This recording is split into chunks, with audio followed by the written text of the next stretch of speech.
Forward TV. The world is thinking.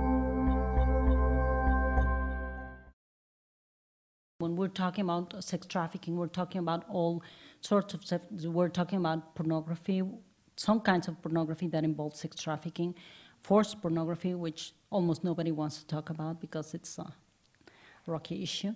We're talking about sex tourism around the world, of course. And yes, in my book, I cover Cambodia and Thailand, of course, and Philippines and Japan, for example. And yes, there is internal trafficking in Cambodia, of course. And some of the girls and women that are being forced into prostitution come from other countries, and that's what they do. Traffickers used to work, as many of you have seen in the movies, by abducting girls or women and bringing them and drugging them and doing those terrible things that have been shown in movies. Now traffickers are really, really clever. They're getting ahead of times. What they do is they know now that a lot of people are talking about this. So what they do is they are changing the way they act. So they con these young women. They're creating, they're putting a lot of money into these pornographic magazines and creating this culture of glamour photographs among young women, sexualizing and objectivizing girls again, as they did back in the 40s, but in a worse way than ever. And they are creating a popular, like a pop culture of pornography around the world. They are using girls from Vietnam, in Cambodia, I went into Burma, and from Burma in Thailand.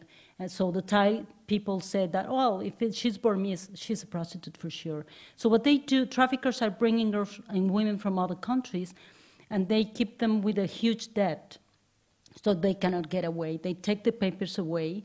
They don't have their freedom, and some of them have to send money back home, so they have no choices, and that is the only chance to survive, so they stay there. Some of them can escape, so some can't.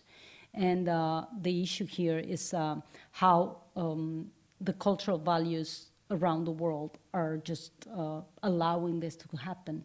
I found a colony in which, I write about that in my book, but I found a colony of almost 30,000 Dutchmen living in Cambodia. Everyone knows that what they are doing, it's a colony of sex exploitation. It's amazing what they're doing. They're buying little girls, they're promoting that, young brides for Dutchmen. They come here. So when I interview Dutch authorities, I said, do you know about this? And one guy from the social services of Holland said, yes, we know that because we have to go to Cambodia every year, to bring the money to the nationals that are retiring in Cambodia. So we know how many of them live there. We do know they are the scum of Holland, so we don't want them back home.